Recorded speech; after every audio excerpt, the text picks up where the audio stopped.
বিধানসভার উপাধ্যক্ষ তথা 18 সূর্যমণিনগর কেন্দ্রের বিধায়ক রামপ্রসাদ পালের হাত ধরে উদ্বোধন হল 18 সূর্যমণিনগর মণ্ডলের 1 নং নির্বাচনী বুথ অফিস।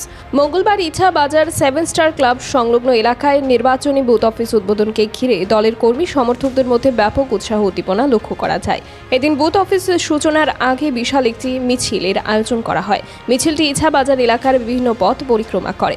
বিধায়ক রামপ্রসাদ পালের পাশাপাশি এই দিনের কর্মসূচিতে উপস্থিত ছিলেন যুবনেতা মান্তু দেবনাথ সহ অন্যান্যরা। এই দিনের বুথ অফিস উদ্বোধন কর্মসূচি থেকে বিধায়ক রামপ্রসাদ পাল বলেন,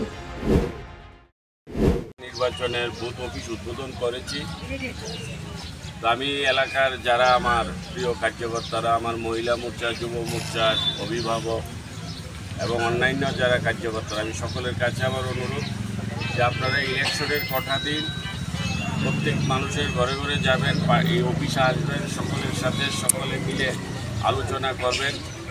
জনতা যেন পদ্মচিহ্নে সবাই ভোট দেয়, আমাদের মাননীয় নরেন্দ্র মোদীজিকে যেন ভোট দেয়। এই বিষয়টাকে আপনারা সবার ঘরে ঘরে একবারের জায়গায় 3 বার যাবেন। সবাই যাতে ভুল কাজ না করে, কেউ যাতে ভুল কাজ না করে, সেই দিকে আপনারাও সেখানে দায়িত্ব নিয়ে কাজ করবেন। আমি আজকে এখানে এসেছি, উদ্বোধন করে আমি চলে যাচ্ছি। এর অর্থ এই নয় যে আপনারাও চলে যাবেন। আপনারা প্রত্যেকদিন, সমস্ত যারা কার্যকর্তারা আছেন, প্রত্যেক দিন আপনারা আপনাদের এলাকাকে সবসময় গরম রাখবেন, জনতার সাথে কথা বলবেন।